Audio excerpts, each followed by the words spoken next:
that's where we are, and everyone wants to do that. Are you at liberty, or does Paul want to describe some of those options? Yeah. Paul, introduce yourself and welcome. I'm happy to. Paul Goodman. I recognize a number of faces because I've been coming before this committee for 5 or 6 years on various issues of concern to the community. I'm happy to be responsive to this concern, which we recognize is a nuisance in the community. But as Celine pointed out, we also recognize that these are legal requirements that as boat operators we simply have to comply with. I think my understanding of the history of it is similar to what Anthony outlined. There was an effort to get the Coast Guard to enforce these regulations, which had only been sporadically enforced in the past. But there's obviously been, over the last couple of years, a renewed effort. So I think Celine described it accurately. I don't think that the Coast Guard is, which is obviously principally concerned with the safety of the waterways, is inclined to not have a sounding requirement. That is a basic requirement, it's an international standard. It applies in this instance, a long blast followed by 3 short blasts anytime a vessel is departing from a stationary position. That's the source of the requirement. And we don't think, based on the conversations we've had, based on the descriptions of the conversations that elected officials have had with the Coast Guard, that there's really any realistic possibility of altering that requirement. So our notion was that to focus on the decibel level itself. And the regulations are, in fact, very specific about the noise level, how great a distance it must be audible. In our case, in this class of vessels, it's a mile. And it derives from the size of the particular vessels.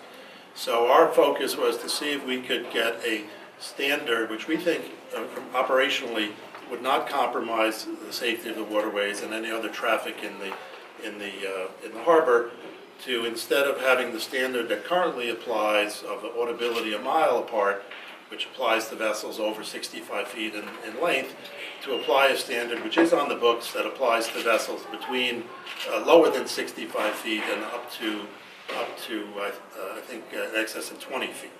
So that requirement is for audibility only a half a mile away. So that's really the focus of the effort. We don't think that we really are proposing any risk to any other marine traffic by having horns that are audible a half a mile away instead of a mile away.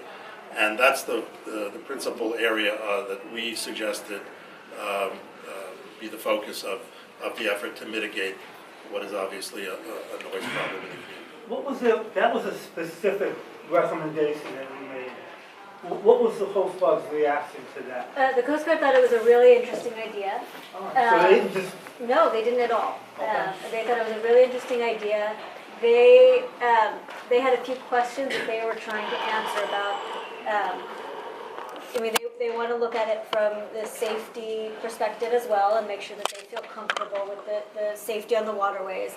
They also wanted to look at it from an effectiveness perspective and to see whether that reduction in decibel level would actually make an impact on the noise for the surrounding area. And so, that's a question that I don't know the answer to. I think, Paul certainly felt when you proposed it that they would have an impact.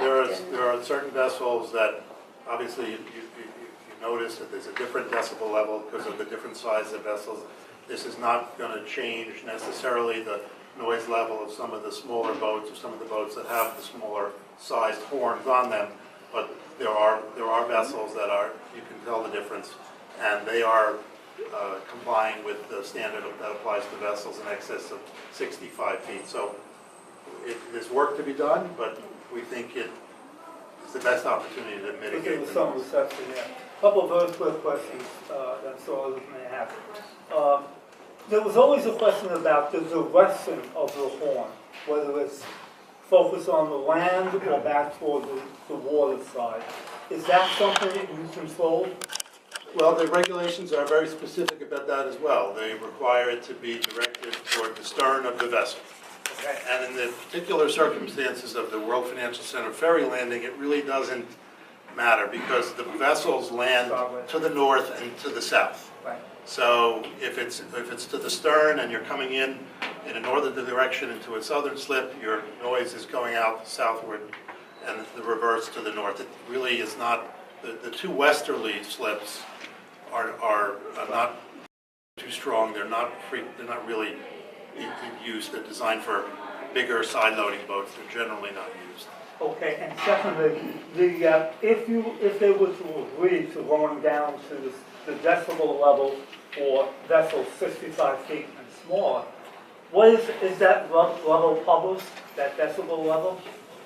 It is. It's published in the regulations. Okay. I think, I remember to bring it with me. It's a very technical standards there, but the Yeah. basic way that I try and translate it is it's audibility a half a mile away. Compared to a mile. Yeah, they measure it in specific decibels, a certain number of feet away, but Okay. But the regulations are extreme. I mean, they go Right. down by decibel level based on the size. Do you have another meeting scheduled with So Postcard? the next step is, I've got the contact information for Paul. They've said that they would sit down with him and look at next steps together. They're still looking not only at the questions that I mentioned, but also how they would go about doing something like this. Would this have to go, so there are several levels of the Coast Guard, of course. There's the New York port, and then there's the district, which includes Boston, and is the district commander is based out of Boston. And then, of course, there's headquarters in Washington. So where the ultimate decision-making authority on this would lie, something they're trying to get answers from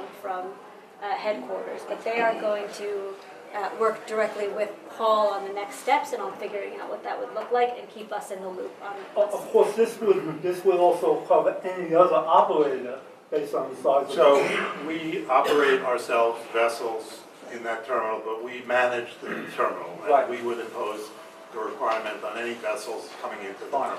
So it would cover anybody in that Yes. class of But size. each operator would have to apply specifically. So Paul would work with those operators. We all, I think, collectively would work with those operators to make sure they were also seeking these kinds of Okay. waivers or whatever it ends up looking like. Do we have any sense of when you'll hear back from the Coast Guard with something more conclusive in terms of how they'll react and what the time frame will be? I think that they were, I really do think that they were very interested in this idea and looking to move forward. So I think as we keep the ball moving with them, I think they'll be responsive. That's great, thank you. Would it help if the community board chair, let's say, which is normal, sends them a letter about, we're excited about the progress or the dialogue being made, but we hope that you can be as expeditious as possible on this? Yeah, I think keeping Okay. a reminder on that is always a great idea. And with that, should the community mount a campaign, I mean, to the harbor master, whoever it is, and if so, we should publish on the CB1 website who we should contact. Yeah, I mean, I think, as I said, I think they were very responsive to this idea, and I think they are looking at it seriously as an option. So I don't think we need to, bring out the battering rams just yet. Before we close that out, Paul, you also had a little bit of good news about repowering some of your vessels. Yes, so this goes back 4 or 5 years. But So we have 35 vessels in the combined New York waterway fleet, and with the participation of NYSERD, the New York State Energy Research and Development Authority, secured funding 3 or 4 years ago to repower. This was before the noise problems with horns. There was a lot of concern about the simple sound of the older vessels that were coming into the terminal as well. And obviously this was driven primarily by environmental concerns, emissions concerns. So we secured funding for 9 of the oldest vessels to be repowered. They've all been repowered at this point. The smoke emissions have been reduced to almost non-existent on those vessels. The particulate emissions as well have been significantly reduced, and the noise factor.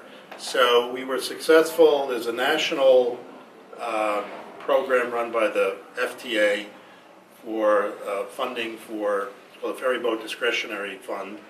And we put in an application through the auspices of New Jersey Transit last year to repower 6 more vessels.